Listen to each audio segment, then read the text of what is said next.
Dr. Lonny back for another exciting episode with Good Sense Soap Co.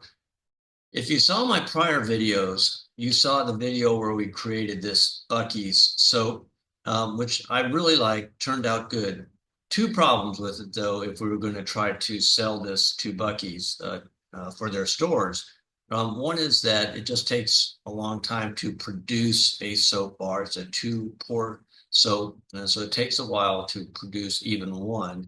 And some of the detail, like this eye, the ear, and some of the text and so forth, is unpredictable in terms of how it turns out. So you end up doing a lot of repeats just to get it right. So we're going to try to change the logo and the technology used to produce this soap to another form of logo making that's called lithophane.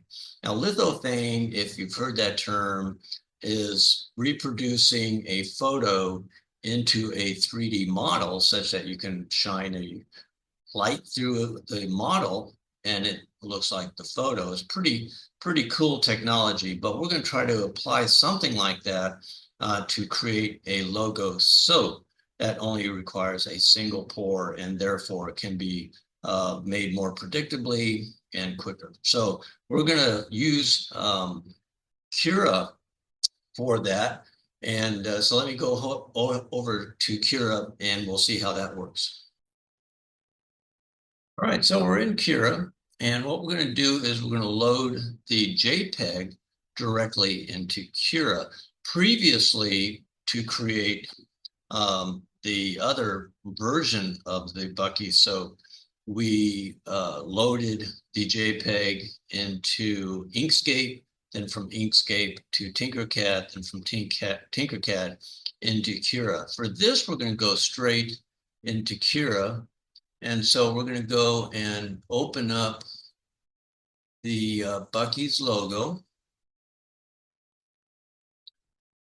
And you'll notice a couple things. We have a height, a base, and dimensions for width and depth, which we can change later, and then smoothing. So what I'd like to do is we want to smooth it. We want to eliminate the sharp edges and create more of a smooth logo. So I'm going to set this at 30 for now. And we want to set the base. Let's set that at 30 millimeters. And then this is the height. This is the height of the detail of the photo from the base. So let's set that at 5. And darker is higher. So in the logo itself, wherever there's non-white coloring, it picks that up as dark for this. So let's go ahead and see how that turns out. All right, so if you see this, this is what it produces. And you'll notice that I had an outline around it, and I did that. I added that for the purpose of creating the soap and having it embedded in there. So this is what it looks like. And as you can see, it's a different version of the logo that has the detail, but without the complexity of having to pour it perfect in order for it to come out. It's always going to come out perfect given the level of this detail. But still, you can recognize it as the Buc-ee's logo. So we're going to start here, and I can print to my Creality Ender printer directly from Cura here, and then we're going to use that to create a silicone rubber mold for soap making. So hang in there, and we're going to follow this through to the end of the process. Finishing up printing on our revised Buc-ee's soap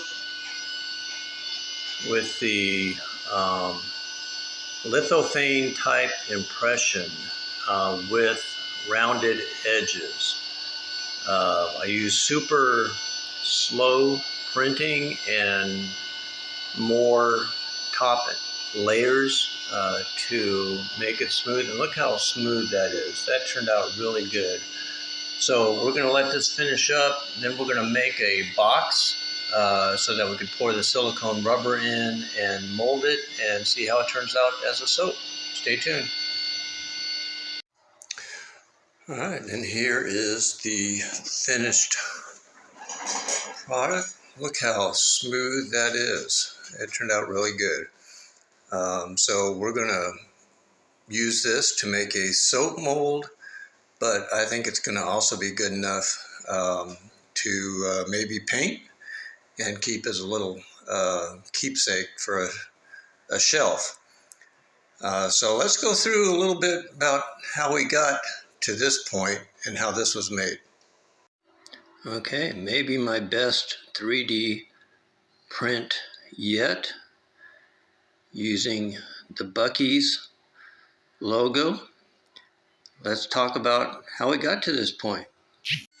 All right, so here's the box in Tinkercad, and just a standard box. I have it pre-saved, and I just need to change the dimensions. So we have these dimensions that match the Buc-ees soap that is just finished printing, and with a little extra room for the silicone rubber. And then I've ported that over into Kira, and this is what we're going to print. I'm just going to do it as a standard print. We don't need anything fancy. As you can see, it'll take about an hour and a half, and then we'll pour the silicone rubber. So we've poured the silicone rubber into the Buc-ees soap mold that we just printed, and now we're going to demold this. And to do that, I'm just going to cut these edges off and tear them away, and then pull the silicone rubber off the mold. So let's see what we got. And here is our soap mold. A couple things to note here. You'll see these ragged edges. This is because I printed the box and the soap model as two separate objects, and then I glued the model under the bottom of the box, and that allowed some seepage underneath the model.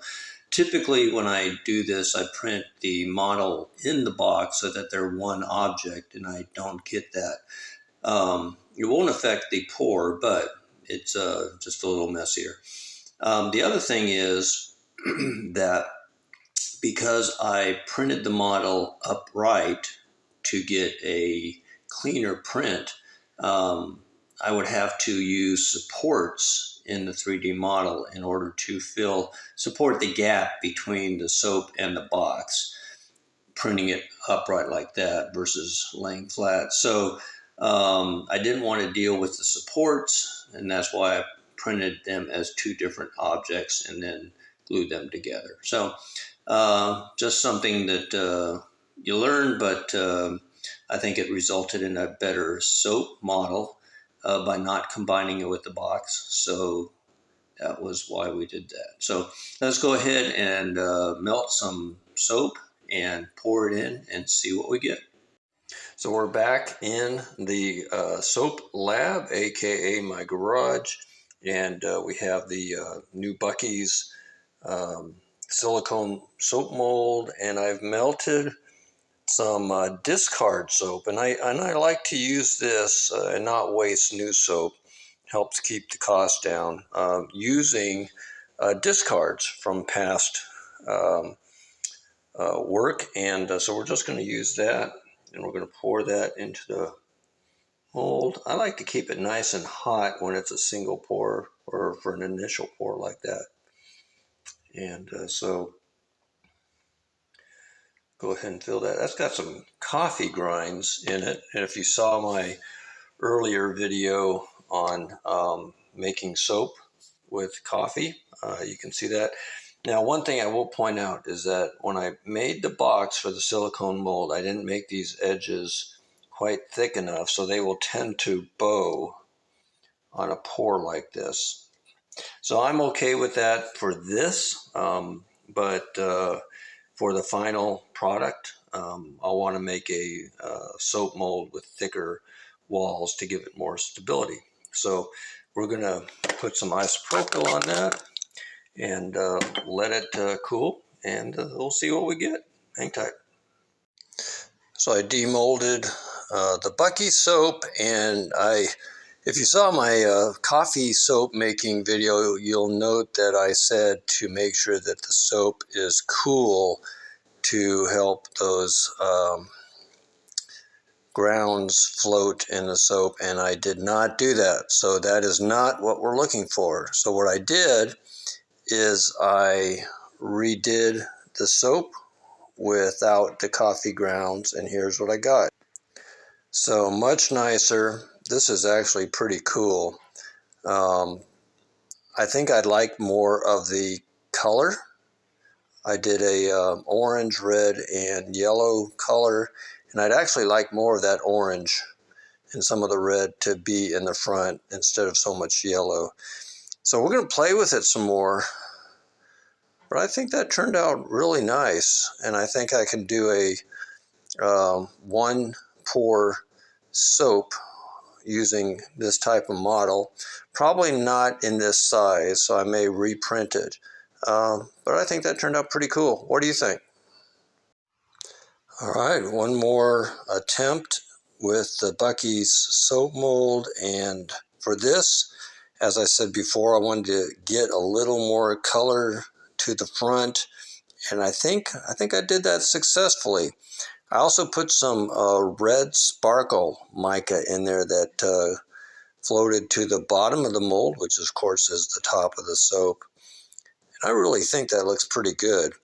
But we're going to take this one more step, and I think we're going to put it into a mold that would be of a size that we could sell at Buc-ee's, and maybe tone down the rounding a little bit of the logo and make it just a little sharper so they get a little more detail. So we'll have that in part 2 of the video. So thanks for joining. Please like and subscribe.